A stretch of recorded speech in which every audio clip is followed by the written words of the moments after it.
जमीन पर ऐसी भी जगहें हैं जहां नक्शे खत्म हो जाते हैं, जहां कंपास की सुई पागल हो जाती है और जहां सदियों से कोई इंसान जिंदा वापस नहीं लौट सका। एक फिल्म की टीम इस अनजानी दुनिया की तरफ निकलती है, सिर्फ कुछ शॉट्स लेने के लिए। उन्हें खबर तक नहीं कि जिस जजीरे पर उनका जहाज गुजारा है, वहां हर चट्टान के पीछे, हर झाड़ी के अंदर मौत खुद उनका इंतजार कर रही है। और उस जजीरे के सबसे गहरे, सबसे तारीक हिस्से में एक ऐसी मखलूक रहती है जो न पूरी तरह जानवर है, न पूरी तरह कोई और चीज, बल्कि वो राज है जिसे देखने के बाद कोई पहले जैसा नहीं रहता। लेकिन इससे पहले कि ये सफर शुरू हो, कहानी की जड़ें एक ऐसे शहर में हैं जहां भूख, लालच और सपने आपस में टकराते हैं। न्यूयॉर्क शहर। क्या वो टीम जिंदा वापस आ पाएगी? और असल में राक्षस कौन है? जंगल का वो देवकत जानवर या इंसान का अपना लालच? आइए जानते हैं इस वीडियो में।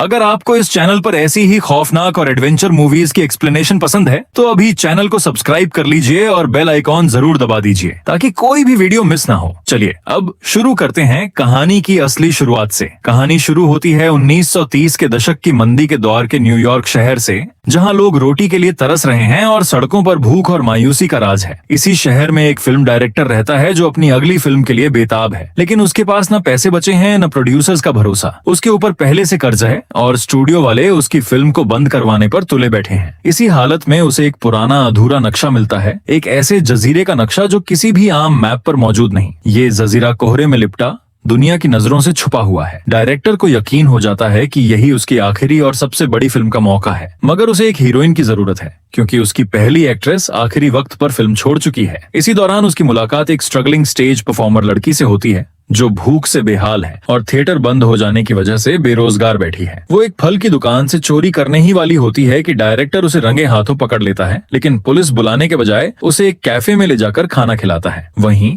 वो उसे एक बड़े एडवेंचर की, अच्छे पैसों की और एक नई शुरुआत की पेशकश करता है। लड़की जिसकी हालत बहुत खराब है, पहले हिचकिचाती है लेकिन आखिरकार मजबूरी में हामी भर देती है, बिना ये जाने कि उसका ये फैसला उसे किस अनजानी दुनिया में ले जाने वाला है। डायरेक्टर को अंदेशा है कि स्टूडियो के लोग उसे रोकने के लिए पुलिस तक भेज सकते हैं, इसलिए वो रात के अंधेरे में ही सारा सामान और अपनी टीम जहाज पर चढ़ा देता है ताकि सुबह होने से पहले जहाज बंदरगाह से निकल चुका हो। फिल्म के लिए एक स्क्रिप्ट राइटर की भी जरूरत होती है जो एक मशहूर नाटककार है। डायरेक्टर चालाकी से उसे भी जहाज पर चढ़ा लेता है, जबकि असल मकसद उससे छुपाया जाता है। जब लेखक को पता चलता है कि जहाज पहले ही समंदर में निकल चुका है और अब वापसी मुमकिन नहीं, तो वो हैरान रह जाता है। लेकिन अब कोई चारा नहीं बचता। जहाज के कप्तान के अलावा उसका एक तजुर्बेकार फर्स्ट मेट भी है जो एक नौजवान लड़के को अपने बेटे की तरह पालता और सिखाता आ रहा है और उसे किताबें पढ़ने की तरगीब देता रहता है ताकि वो समंदर की सख्त जिंदगी में भी अपने अंदर की इंसानियत बनाए रखे। जहाज पर एक ऐसा एक्टर भी सवार है जो खुद को हीरो समझता है और हर मौके पर अपनी बहादुरी जताने की कोशिश करता रहता है। डायरेक्टर का पर्सनल असिस्टेंट भी साथ है जो चुपके चुपके फिल्म के हर खर्चे का हिसाब रखता है। और साथ ही कुछ ऐसे कैमरामैन और क्रू मेंबर्स भी हैं जिन्हें अभी तक नहीं पता कि वो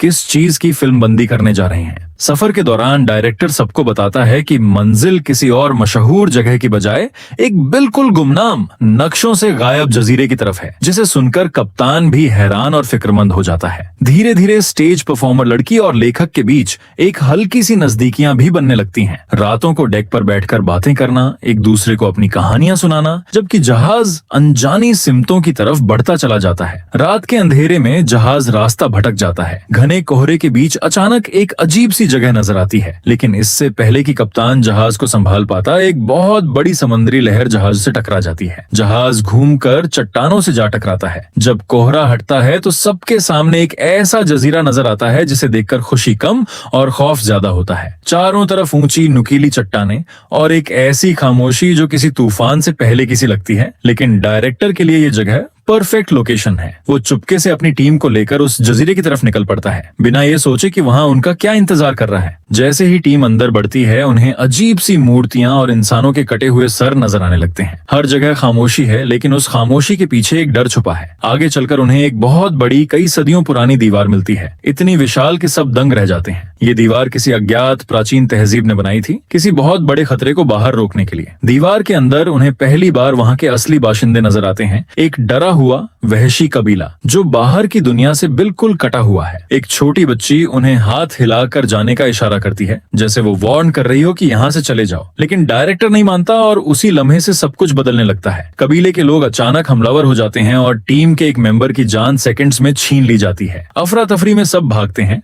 और किसी तरह कप्तान और उसकी टीम बाकी लोगों को बचाकर वापस जहाज तक ले आते हैं। लेकिन इस हमले में एक अनदेखा खतरा पहले ही जहाज तक पहुंच चुका होता है। अगर आपको लगता है ये कहानी अभी और भी दिलचस्प होने वाली है तो प्लीज चैनल को सब्सक्राइब जरूर कर लें ताकि अगला हिस्सा भी मिस ना हो। अंधेरी रात में कबीले के लोग चुपके से जहाज तक पहुंच जाते हैं और स्टेज परफॉर्मर लड़की को उठाकर ले जाते हैं। जब बाकी लोग होश में आते हैं तो केबिन तबाह पड़ा होता है और लड़की गायब। कप्तान को पता चलता है कि जजीरे पर आग जल रही है, मतलब कोई खौफनाक रस्म शुरू हो चुकी है। अब वापस जाने का सवाल ही नहीं उठता। जजीरे पर लड़की को एक खास प्लेटफॉर्म तक ले जाया जाता है जहां उसके हाथ बड़े बड़े खंभों से बांध दिए जाते हैं। कबीला उसे जानबूझकर जंगल की गहराइयों की तरफ मुंह करके छोड़ देता है जहां से कुछ बहुत बड़ा, बहुत खतरनाक उनकी तरफ आ रहा होता है। ये कोई आम कुर्बानी नहीं, ये सदियों पुरानी रस्म है जो जजीरे के सबसे बड़े राज को खुश रखने के लिए निभाई जाती है। और फिर वो लम्हा आता है, जंगल से एक विशाल काला साया बाहर निकलता है। सब लोग सन्नाटे में रह जाते हैं। उसकी दहाड़ इतनी खौफनाक होती है कि पूरी जमीन कांप उठती है। ये होता है किंग कॉन्ग, इस जजीरे का सबसे बड़ा, सबसे खतरनाक राज। एक ऐसा दैत्याकार गोरिल्ला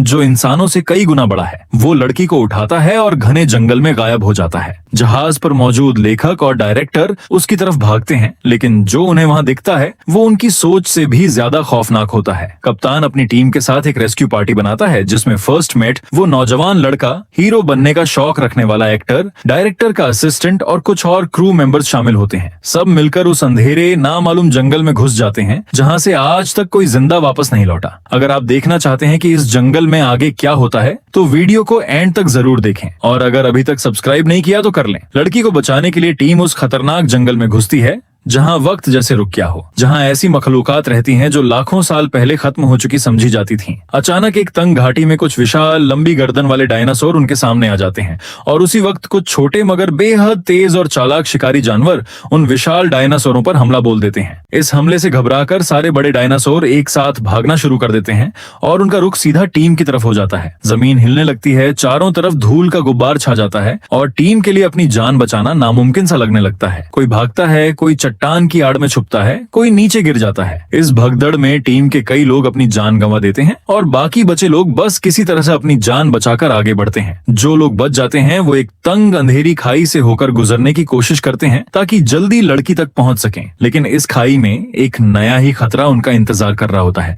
विशालकाय जहरीले कीड़े मकोड़े और अजीबोगरीब मखलूकें जो अंधेरे में से रेंगती हुई बाहर आती हैं। कुछ लोग इन मखलूकों का शिकार हो जाते हैं जबकि बाकी बचे लोग किसी तरह भागकर वहां से निकल पाते हैं। हर कदम पर मौत का साया उनके साथ चलता रहता है और अब सिर्फ मुट्ठी भर लोग ही बचे होते हैं जो आगे बढ़ पाते हैं। इसी दौरान जजीरे की गहराइयों में लड़की और कॉन्ग के बीच कुछ अनोखा घटित हो रहा होता है। शुरू में लड़की बुरी तरह डरी हुई है, लेकिन धीरे धीरे उसे एहसास होता है कि कॉन्ग उसे नुकसान नहीं पहुंचाना चाहता। एक शाम कॉन्ग उसे एक ऊंची चट्टान पर ले जाता है जहां से डूबते सूरज का नजारा दिखता है और वो अजीब तरीके से उसका दिल बहलाने की कोशिश करता है। लड़की भी अपनी तरफ से उसे खुश करने के लिए कुछ हरकतें, कुछ परफॉर्मेंस दिखाती है और दोनों के बीच एक अजीब लेकिन गहरा भरोसा बनने लगता है, जैसे दो बिल्कुल अलग दुनियाओं के लोग एक दूसरे को समझने लगे हों। लेकिन ये पुरसुकून लम्हे ज्यादा देर नहीं टिकते। जंगल की गहराइयों से एक नहीं बल्कि दो विशाल टीरेक्स कॉन्ग और लड़की पर हमला कर देते हैं। कॉन्ग अकेला ही दोनों खतरनाक शिकारियों से भिड़ जाता है, दांतों से, मुक्कों से और अपनी पूरी ताकत से। ये लड़ाई इतनी शिद्दत वाली होती है कि देखने वाले की सांस रुक जाती है। आखिरकार कॉन्ग दोनों टी-रेक्स को मार गिराता है, बुरी तरह जख्मी होने के बावजूद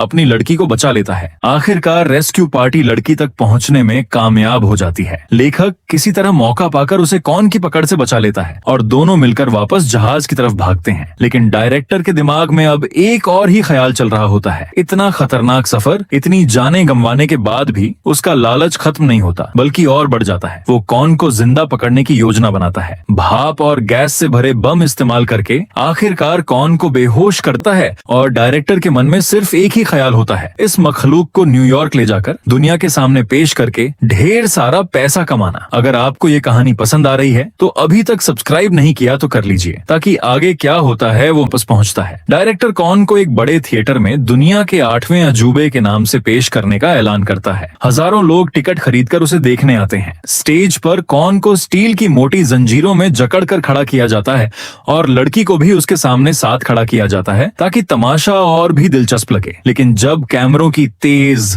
चमकती रोशनी और भीड़ का शोर कॉन पर पड़ता है तो वो इसे किसी हमले जैसा समझ बैठता है। वो बुरी तरह बेचैन हो जाता है और आखिरकार अपनी पूरी ताकत लगाकर उन मोटी जंजीरों को तोड़ डालता है। थिएटर में चीख पुकार मच जाती है और पूरा शहर चंद ही मिनटों में दहशत में डूब जाता है। आजाद होकर कॉन सीधा शहर की सड़कों पर निकल पड़ता है, गाड़ियों को पलटता, इमारतों को तोड़ता हुआ। वो हर तरफ सिर्फ एक ही शख्स को ढूंढता है, वही लड़की जिसके साथ उसने जजीरे पर वो चंद पुरसुकून लम्हे बिताए थे। रास्ते में कई और लोगों को गलती से पकड़ने के बाद आखिरकार उसकी नजर एक बर्फीले पार्क में खड़ी उसी लड़की कर रही होती है। दोनों एक दूसरे को देखकर भावुक हो जाते हैं, जैसे वक्त वहीं ठहर गया हो। कुछ देर के लिए कॉन फिर से वही शांत मासूम मखलूक बन जाता है जो जजीरे पर था और दोनों साथ में बर्फ पर वक्त बिताते हैं, जैसे दुनिया की सारी परेशानियां भूल गए हों। लेकिन फौज और पुलिस पीछा नहीं छोड़ते। कॉन लड़की को लेकर शहर की सबसे ऊंची इमारत की चोटी पर चढ़ जाता है, यही सोचकर कि शायद वहां वो दोनों महफूज रह सकें। लेकिन जल्द ही कई लड़ाकू जहाज आसमान में नजर आने लगते हैं और उनकी गोलियों की बौछार कॉन्ग पर होने लगती है। कॉन्ग लड़की को इमारत की छत पर एक महफूज जगह पर बिठाता है, जैसे आखिरी बार उसका ख्याल रख रहा हो। फिर वो जहाजों से लड़ने की कोशिश करता है, लेकिन आखिरकार गोलियां उस पर भारी पड़ जाती हैं। बुरी तरह जख्मी कॉन्ग आखिरी बार लड़की की तरफ देखता है और धीरे धीरे इमारत की छोटी से नीचे गिर जाता है। नीचे भीड़ जमा हो जाती है। पुलिस और तमाशबीन सब कॉन्ग के गिरते ही